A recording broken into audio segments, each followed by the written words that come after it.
लोकसभा आम निर्वाचन 2024 के लिए मतगणना 4 जून को होगी। रांची संसदीय क्षेत्र के लिए मतगणना 15 बाजार समिति में की गई व्यवस्था एवं प्रक्रिया की जानकारी देने के लिए निर्वाची पदाधिकारी राहुल कुमार सिन्हा ने उम्मीदवारों एजेंट के साथ बैठक की। बैठक में भारत निर्वाचन आयोग के दिशा निर्देश के अनुसार काउंटिंग हॉल में की गई व्यवस्था एवं प्रक्रिया की विस्तृत जानकारी निर्वाची पदाधिकारी राहुल कुमार सिन्हा द्वारा उम्मीदवारों और एजेंट को दी गई।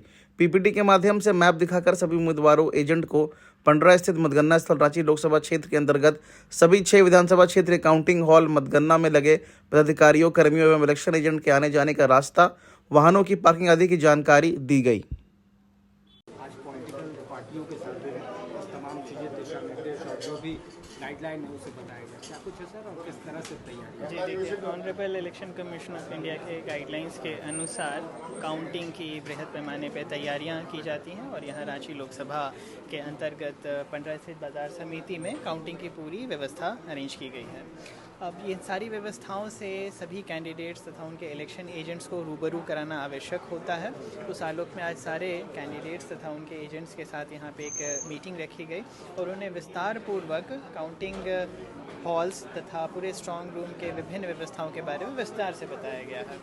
सबसे पहले तो ये है कि हर एक कैंडिडेट को अपने कैंडिडेट एजेंट्स, अपने काउंटिंग एजेंट्स का अपॉइंटमेंट करना है। तो वो काउंटिंग एजेंट्स का अपॉइंटमेंट किस प्रकार से फॉर्म 18 तथा फॉर्म 19 भरा कर किया जाएगा, उसके बारे में विस्तार से इनको जानकारी दी गई है। किस तारीख तक वो एप्लीकेशन दे सकते हैं अपने काउंटिंग एजेंट्स के अपॉइंटमेंट के लिए, उसके बारे में बताया गया है। क्या क्या डॉक्यूमेंट्स के साथ एप्लीकेशन आएगा, जिसके बाद फिर यहाँ से एक फ़ोटो आइडेंटिटी कार्ड उनको उपलब्ध कराया जाएगा। उसी फ़ोटो आइडेंटिटी कार्ड के होल्डर्स ही सिर्फ काउंटिंग एजेंट के रूप में उस दिन मतगणना हॉल में प्रवेश कर सकते हैं। इसके अतिरिक्त किस प्रकार के डिक्लेरेशन सभी काउंटिंग एजेंट्स को देने हैं, किस प्रकार से सीक्रेसी ऑफ वोटिंग के संदर्भ में उन्हें डिक्लेरेशन देना है, इसके बारे में भी व्यवस्थित तरीके से बताया गया। किन किन किस्म के लोग काउंटिंग एजेंट्स बन सकते हैं, कौन कौन नहीं बन सकते हैं, उसके बारे में बताया गया। मसलन कि कोई भी माननीय मंत्री या तो भारत सरकार के या फिर राज्य सरकार के काउंटिंग एजेंट नहीं बन सकते हैं।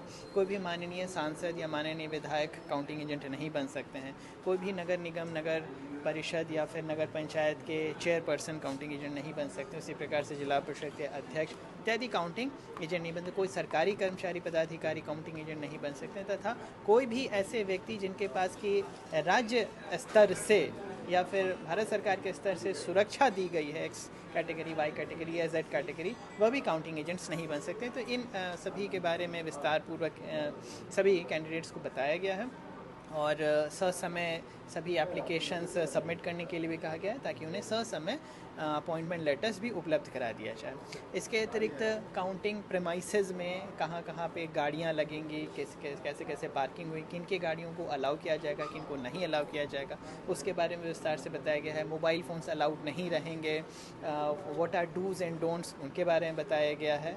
और फाइनली जो काउंटिंग प्रोसेस है, जो काउंटिंग हॉल के अंदर निभाया जाएगा, उसके बारे में विस्तार से जानकारी दी गई। जैसे कि एक पर्टिकुलर विधानसभा में अगर 25 टेबल लगे हुए हैं तो 25 टेबल में CUs फॉर्म 17C के साथ लाए जाएंगे और जो स्टाफ्स इनको लेकर आएंगे वो एक एक करके सभी टेबल्स तक पहुंचा देंगे। सभी टेबल्स पर जो कंट्रोल यूनिट पहुंचेगा तो हर एक काउंटिंग सुपरवाइज़र का दायित्व रहेगा कि वो काउंटिंग एजेंट को अवगत कराएं कि उस मशीन में जितना भी वोट्स पोल्ड है वो फॉर्म 17C में मैच हो रहा है, और अगर ये मैच एक जैसा रहता है तभी काउंटिंग की प्रक्रिया आगे बढ़ाएंगे, और नहीं तो फिर जो कंट्रोल यूनिट है उसे वापस ARO टेबल पे रखाएंगे। अगर मशीन ऑन हो जाती है और फॉर्म 17C के साथ टोटल वोट्स का मिलान हो जाता है, तब फिर रिज़ल्ट बटन को क्लिक करा के उसको बिल्कुल इस तरीके से काउंटिंग एजेंट के पास दिखाना है, ताकि कैंडिडेट और उनके जो